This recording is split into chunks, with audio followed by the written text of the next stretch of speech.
अस्सल गावठी टोमणे, खोचक कडक टोमणे, चमचागिरी करणे हे काही सोपं काम नाही. कारण त्याला पण टॅलेंट लागते माणसाचा कुत्रा बनायला. भुंकणारी कुत्री कधीच चावत नाहीत आणि चावणारी कुत्री कधीच भुंकत नाहीत. मांजर तर नावालाच बदनाम आहे. खरं तर माणसंच आडवी येतात चांगल्या कामाला. काही लोक बिनपगारी फुल अधिकारी आहेत कारण त्यांना काम फक्त माझ्यावर जळायचंच लागलं आहे.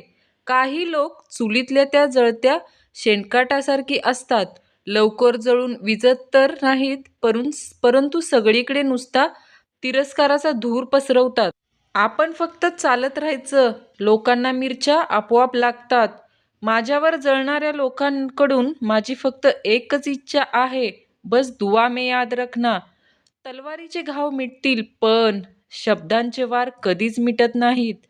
दुःखी असतानाही सुखी दाखवण्याचं हक्काचं ठिकाण म्हणजे व्हॉट्सअप स्टेटस होय.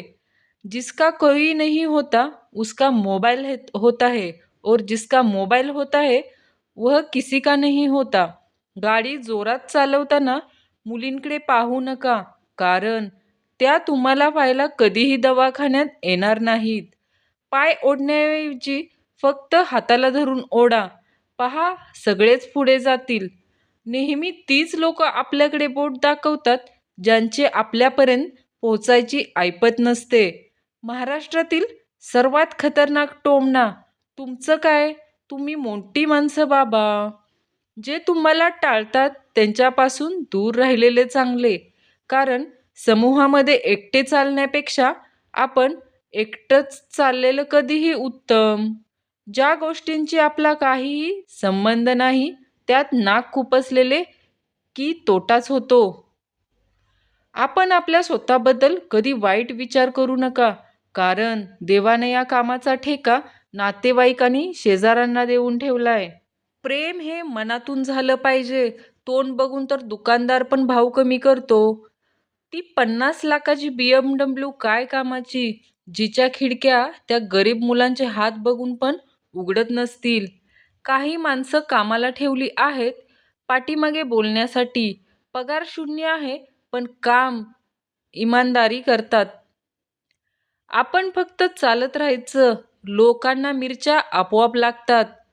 जगाने मला खूप दगड मारले पण जो दगड हृदयावर लागला तो तुझा होता.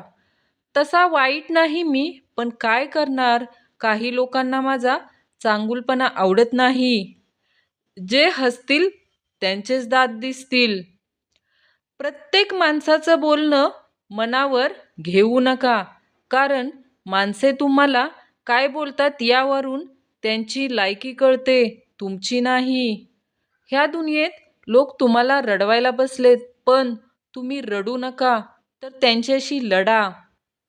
तलवारीचे घाव मिटतील पण शब्दांचे वार कधीच मिटत नाहीत. आपलं कसं आहे माहीत आहे ना, केलं तर केलं नाहीतर उडत गेलं. आपल्या लोकांमध्ये 3 अवगुण आहेत. एक, आपल्याला आपली माणसे मोठी झालेली आवडत नाहीत. 2, आपण आपली माणसे कधी मोठी होऊ देत नाही. 3, आपल्या माणसांना दुसऱ्या माणसांनी चांगलं म्हटलेलं अजिबात आवडत नाही. लोकांनी बरोबर केलं माझ्यावर लवकर नाराज होऊन कारण आज न उद्या हे नातं तुटणारच होतं. जी आहे मनात तीच येणार घरात अन जुन्या आयटमच्या दारातून काढणार वरात, तीही जोरात. खोटं बोलणं हे कोणत्याही नात्याचा शेवट करण्यासाठी पुरेसं आहे कारण सत्य हे आज ना उद्या उघडकीस येतच. कडू कारले तुपात तळले, साखरेत घोळले तरी कडू ते कडूच. वेळ बदलली तुम्ही पण बदला, काळ बदलला तुम्ही पण बदला, पण हे दोन्ही बदलले म्हणून तुमच्यावर झालेले संस्कार कधीच बदलू नका.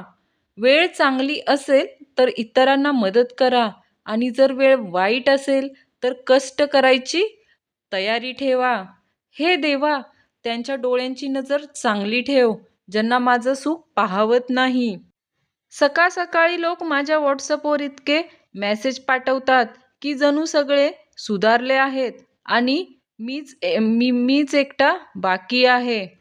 प्रत्येक माणसाचं बोलणं मनावर घेऊ नका, कारण माणसे तुम्हाला काय बोलतात यावर त्यांची लायकी कळते, तुमची नाही.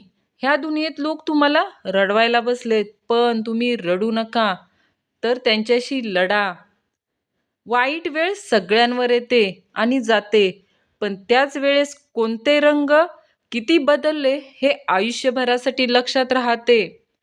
माझा अनुभव हाच सांगतो, नेहमी शांतता चांगली, कारण नाजूक शब्दांनी लोक पटकन नाराज होतात. आवडीचे लोक सवडीने वागायला लागले की नात्याला कवडीची किंमत राहत नाही. काही माणसं ही काजव्यासारखी असतात, जी विनाकारण जळत राहतात. मूर्ख असल्याचे सिद्ध करण्याची एक संधी प्रत्येकाला मिळते, पण काही जण त्यातही घाई करतात. दिसणं आणि असणं यातला फरक कळला तर फसणं बंद होतं. एक पायरी सोडून चालणाऱ्यांचे पाय नेहमीच दुखतात. पाय ओढण्याऐवजी हाताला धरून ओढा.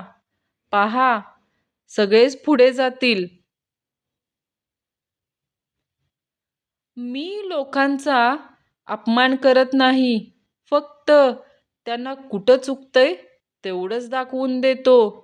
आम्ही वाईटच ठीक आहोत किमान चांगलं बनण्याचे नाटक तरी करत नाही.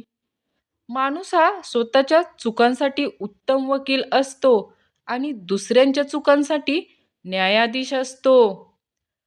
त्यांचं ते प्रेम म्हणजे 4-5 दिवसांनी होणारा ब्रेकअप आणि आमचं प्रेम म्हणजे आयुष्यभर चालणारा सेटअप. रांगोळीत रंग आणि नाकावर राग, काही बोलायला गेले की ओकायची आग.